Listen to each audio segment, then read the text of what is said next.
Hi, everyone. Here's my friend Gandalf to read with us today. Hopefully, he won't be so noisy. I want to read a book to you about an animal that has recently taken up a place at the Cape Cod. So, if any of you vacation on the Cape Cod, you may have seen one of these.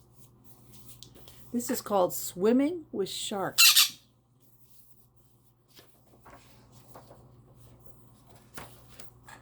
Little Jeannie stood on the railing and pressed her face against a mysterious glass tank. Most people saw piercing eyes, rows of sharp teeth, vicious, bloodthirsty killers.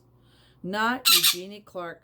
She saw sleek, graceful fish gliding through the water. She longed to be inside the tank on the bottom of the ocean, swimming with sharks.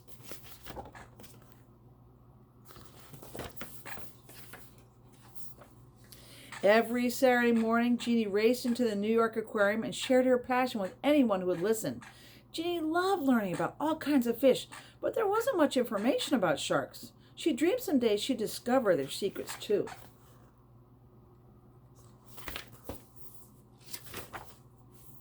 Mama saved her pennies and bought Jeannie her own fish tank.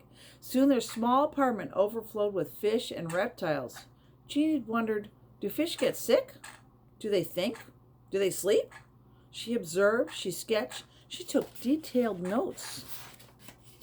Jeannie dreamed of becoming a fish scientist and explored the ocean like her hero, William Beebe. Maybe you should take up typing and could be a secretary to William Beebe, her mother thought. In the 1930s, when this story took place, few people dared to study the depths of the ocean, and none were women. Most people didn't think women could be scientists or explorers. I don't want to be anybody's secretary, Jeannie said.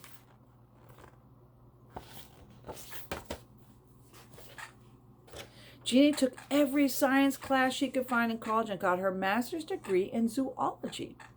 When a famous ichthyologist, which means fish scientist, asked her to come to California to be his research assistant and take oceanography classes, she jumped at the chance. The ocean became her classroom. Jeannie collected fish and studied them. She took water samples. She dissected a swell shark to investigate how and why it puffs up. Wearing a face mask, Jeannie explored the underwater world for the first time. Its beauty mesmerized her. Jeannie couldn't wait to dive deeper, stay underwater longer, and maybe even see some sharks. One day on a research trip, Jeannie's professor let her try helmet diving. As she slipped into the cold water, the heavy metal helmet pressed on her shoulders. A line from the helmet attached to an air pump in the boat.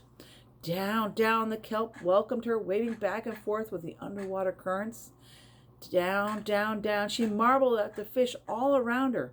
Jeannie was finally on the bottom of the ocean. So this was a long time ago, everybody. Just keep that in mind. They have different diving equipment now. In 1949, the U.S. Navy hired Jeannie to study poisonous fish in the South Seas. One afternoon, while collecting fish underwater, she sensed something behind her. A huge shark. Jeannie froze. The shark swam closer and closer, a few feet away. Then suddenly it turned and dove down, disappearing into the darkness. Jeannie was too excited to be scared. Most people thought sharks were stupid, unpredictable eating machines. Jeannie believed there must be more to this beautiful fish. There she goes. She sees her shark. In 1955, she opened the Cape Hayes Marine Laboratory in Florida. Right away, she built a shark pen next to the dock. No one had studied living sharks in their natural environment before. Jeannie caught hammerheads, black-tip sharks, dogfish sharks, lemon sharks, nurse sharks, bull sharks, and tiger sharks. She observed, she sketched, she took detailed notes. Don't mind the dogs. I have 2 dogs. They're making a lot of noise right now. The more time Jeannie spent with sharks, the more she knew people were wrong about them. She wondered, could sharks be trained? There she is. There's her shark pool. In no time, Jeannie taught a pair of lemon sharks to press a whiteboard connected to an underwater bell, then swim to another spot to catch a reward. The female shark discovered if she let the male press the target, she could gobble up the food before he got there. Even after a 10-week break, the sharks remembered the drill right away. So there she is, training them. Scientists all over the world admired Jeannie's research and came to work with a shark lady at her lab. As diving equipment improved, Jeannie dove deeper. She spent longer periods of time underwater and covered more secrets about sharks.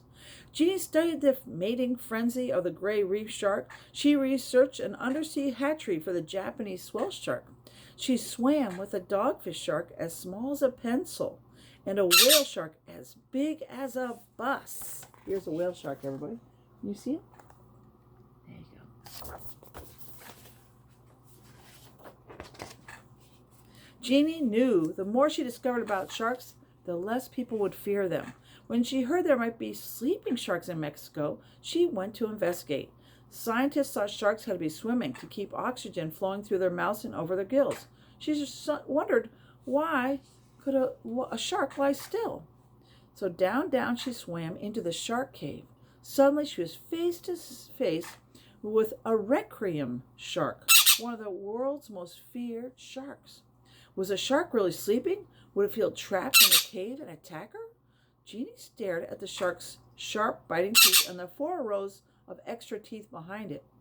The shark's mouth opened and closed, pumping oxygen over its gills.